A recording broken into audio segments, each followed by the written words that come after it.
Hello guys, welcome to our channel. This is Teja. ప్రస్తుతం అంతా పాటు ప్రముఖ political analyst and senior journalist Durga గారు ఉన్నారు. నమస్తే మేడం. నమస్తే మా. సో రీసెంట్గా ఒక వార్త బాగా వైరల్ అవుతుంది. ముఖ్యంగా జగన్మోహన్ రెడ్డి గారు ఈ నెల 17వ తారీఖు ఆయన ఇండియా వదిలి లండన్ వెళ్తున్నారంటూ ఈ వార్త వెలుగులోకి వచ్చింది.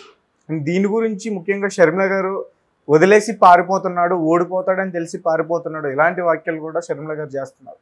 సో నిజంగానే జగన్ వెళ్తున్నారా? అంతా నిజమేనా?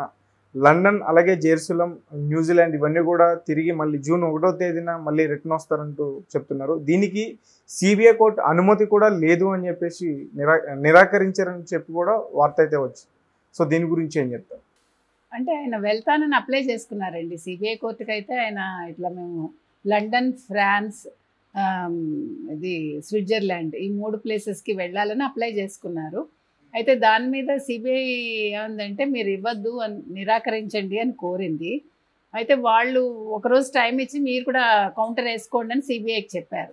చెప్పాక వాళ్ళు వేశాక సిబిఐ కోర్టు మొన్న ఏమందంటే దాన్ని వాయిదా వేసింది. ఎప్పటికీ 14వ తారీఖుకి. సో 14 మనకి తీర్పు వస్తుంది. 3 వద్దలు ఫేవర్గానే రావచ్చు, గతంలో కూడా ఇచ్చారు కదా. అంటే దీని మీద కూడా భిన్న స్వరాలు వస్తున్నాయి. అసలు సిబిఐని ఎంతవరకు నమ్మాలి, సిబిఐ క్రెడిబిలిటీ ఏంటి, ఈడీ క్రెడిబిలిటీ ఏంటి, ఇట్లా రకరకాల వార్తలు అయితే వస్తున్నాయి. ఈ నేపథ్యంలో వాళ్ళకి వెళ్ళే అవకాశం అయితే ఉండొచ్చు. అయితే ఇక్కడ వెళ్తే వస్తారా వెనక్కి, అదొక క్వశ్చన్ ఉంది. ఇంకొక విషయం ఏంటంటే మీరు చెప్పినట్టుగా అసలు ఈయన ఎందుకు వెళ్ళిపోదాం అనుకుంటున్నాడు. మొన్న మీకు గుర్తుంటే నిన్న ఆయన మళ్ళీ ప్రచారానికి వెళ్ళాడు. మొన్న వెళ్ళలేదు జగన్మోహన్ రెడ్డి. మొన్న వెళ్లకుండా తాడేపల్లిలో కొంతమందితో సమావేశం అయ్యి ఏం చేయాలి ఏంటి, ఆయన ఎందుకంటే ఇప్పుడు టెన్షన్లో ఉన్నాడు. ఎందుకని అంటే ఓడిపోతాననే భయం పట్టుకుంది. దానికి రీజన్స్ ఏమంటే మొన్నటి వరకు అసలు కేంద్ర ప్రభుత్వం ఒక్క మాట మాట్లాడాల, జగన్కి వ్యతిరేకంగా కానీ ఆంధ్రప్రదేశ్ ప్రభుత్వం గురించి నెగిటివ్ కానీ ఏది మాట్లాడలేదు. ఒక వారం 10 రోజుల ముందు రాజ్నాథ్ సింగ్ మొదలుపెట్టారు. కరెక్ట్గా 2 డేస్ ముందు, 2 డేస్ కాదు 4 డేస్ ముందు అమిత్ షా చాలా గట్టిగా తన స్వరం వినిపించారు. అంటే అవినీతి చేశాడు జగన్మోహన్ రెడ్డిని జైలుకి పంపిస్తా ఉన్నట్టు ఆయన మాట్లాడాడు. ఆ నెక్స్ట్ డే మోదీ గారు మాట్లాడారు. మోదీ గారు కూడా అంతా అవినీతి చేశాడు, అక్రమాలు చేశాడు, అసలు జగన్ ప్రభుత్వంలో ఆంధ్రప్రదేశ్ అంతా కూడా చాలా అస్తవ్యస్తం అయిపోయింది, తెలుగు భాషకు అన్యాయం చేశాడు. ఆయన భాష కూడా ఫస్ట్ టైం మాట్లాడారు. భాష గురించి ఎందుకు మాట్లాడారంటే ఆయన ఇంగ్లీష్ మీడియం స్కూల్స్ అని తీసుకొచ్చి చదువు నాశనం చేశాడు ఆయన. అంటే ఇంగ్లీష్ మాట్లాడటం వస్తేనే వాళ్ళకి చదువు వచ్చినట్టు కాదు కదండి.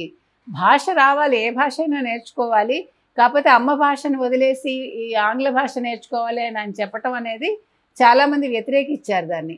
సో అందుకోసం ఆయన ఈసారి తన ఎన్నికల ప్రచారంలో మోదీ గారు ముఖ్యంగా భాష మీద దృష్టి పెట్టారు. సో అదొక విషయం. ఇట్లా అన్ని రకాలుగా కూడా మోదీ గారు కూడా చాలా ఏమనాలి, ఆయన మీద ఒక యుద్ధమే ప్రకటించారు జగన్మోహన్ రెడ్డి మీద. దాంతో ఆయన ఉలిక్కిపడ్డాడు.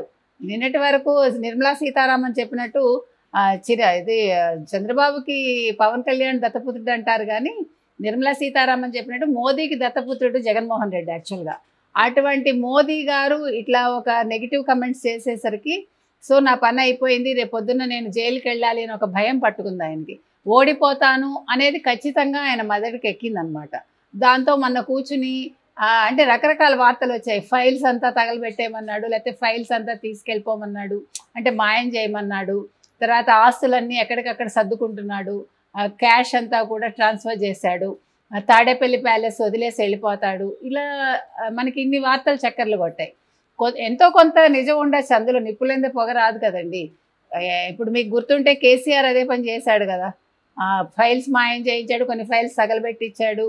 తర్వాత ఈ ఫోన్ ట్యాపింగ్లో ఆయన అదే పని చేశాడు.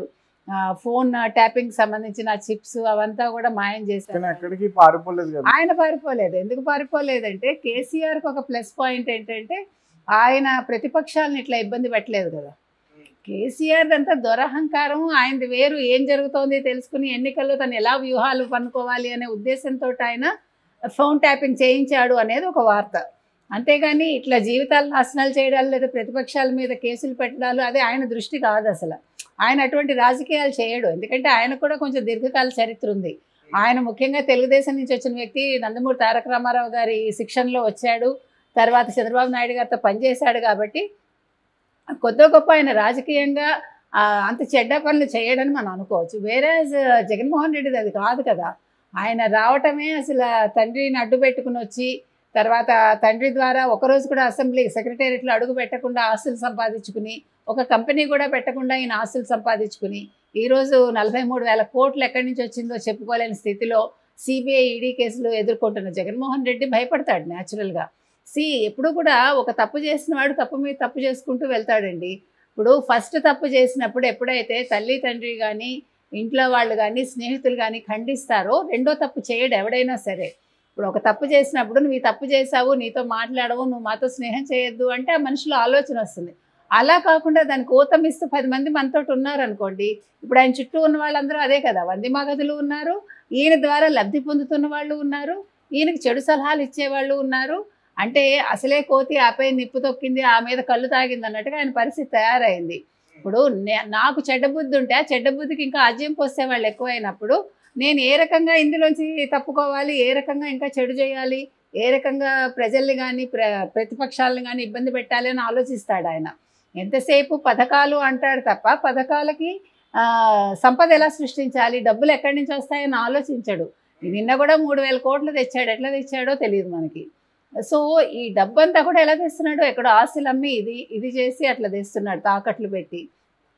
ఇంకో విషయం, దీనికి సాయం నెక్స్ట్ ఇంకెక్కడ బ్యాంక్రప్ట్ అయిపోయింది కాబట్టి ఎక్కడ ₹1 లేదు కాబట్టి ఈ ల్యాండ్ టైటిలింగ్ యాక్ట్ అనేది ఇప్పుడు ప్రజల మీద ఒక పెద్ద రాయి తీసుకొచ్చి పెట్టాడు.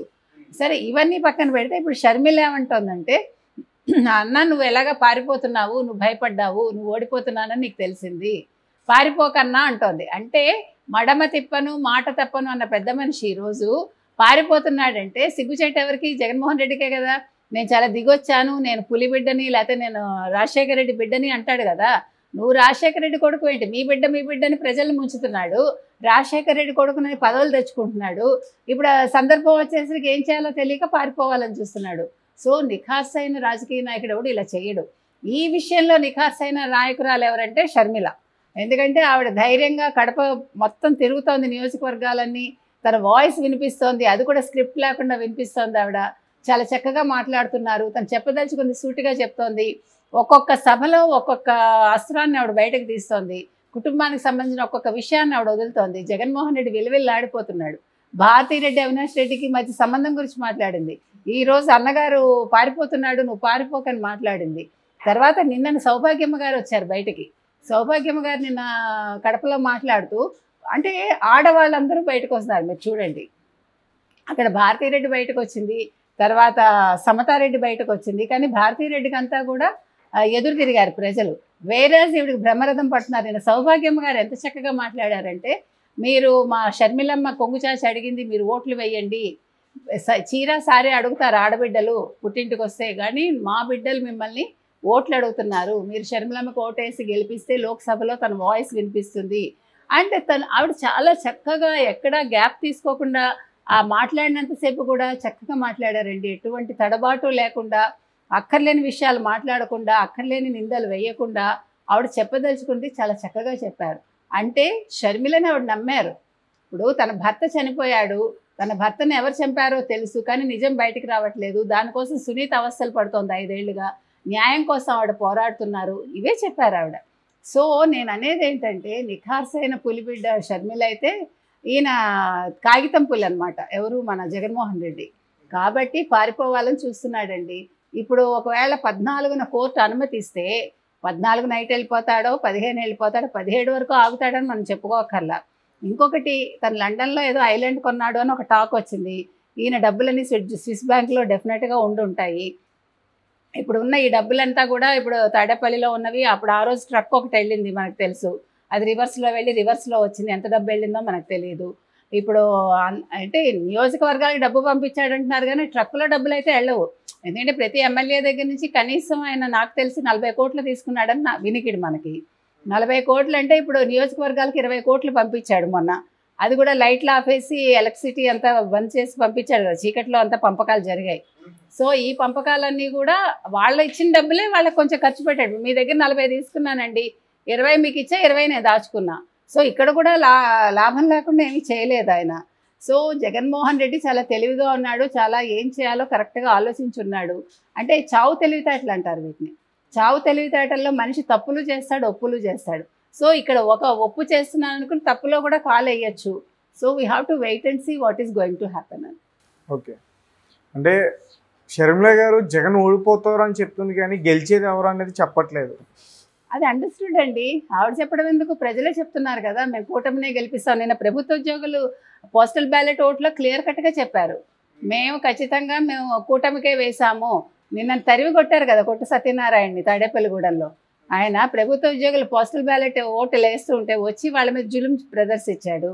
ఇంకా చాలు వెళ్ళవయ్యా నువ్వు, అయిపోయింది, ఇంకా ఎంతకాలం మా మీద మీరు ఇట్లా చేస్తారు, నువ్వు పోలీస్ స్టేషన్కి తీసుకెళ్తావా తీసుకెళ్ళు, కేసులు పెడతావా పెట్టు, మాకేం భయం లేదు, ఇంక నువ్వు అసలు బయటకు వెళ్ళి మాట్లాడు, గోడ అవతల మాట్లాడు, కాంపౌండ్ లోపల వచ్చి మాట్లాడకని చెప్పారు.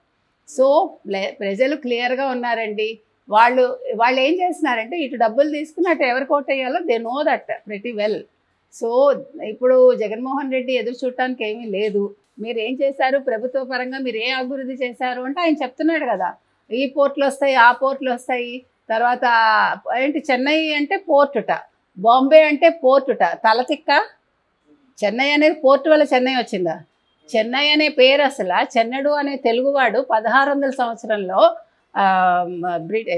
ఈస్ట్ ఇండియా కంపెనీకి ఆయన లీజ్కి ఇచ్చాడు. లీజ్కి ఇస్తే అతని పేరు మీద చెన్నపట్నం అనే పేరు వచ్చింది. ఆ మాత్రం జ్ఞానం కూడా ఈ జగన్మోహన్ రెడ్డికి లేదు. బాంబే అంటే పోర్టు వల్ల వచ్చింది అంటాడు. అసలు చదువుకున్నాడా? అదే కదా మొన్న ఎవరో చెప్పారు 10th క్లాస్ ఎగ్జామ్ కూడా ఎవరి చేతో రాయించాడు బయట అని చెప్పారు కదా. సో ఈ చదువులు ఇలాగే ఉంటాయి. డబ్బుల మీద నడిచే వాళ్ళకి రోడ్డు మీద ఏం జరుగుతుందో తెలియదు, అసలు తన చుట్టూ ఏం జరుగుతుందో తెలియదు. డబ్బు పొరలు కమ్మితే ఇలాగే ఉంటుంది. కాబట్టి జగన్మోహన్ రెడ్డి గెలవడు, షర్మిల చెప్పింది నిజమవుతుంది, ఎలాగా కూటమి వస్తుంది, అది ప్రజలు ఫిక్స్ అయి ఉన్నారండి.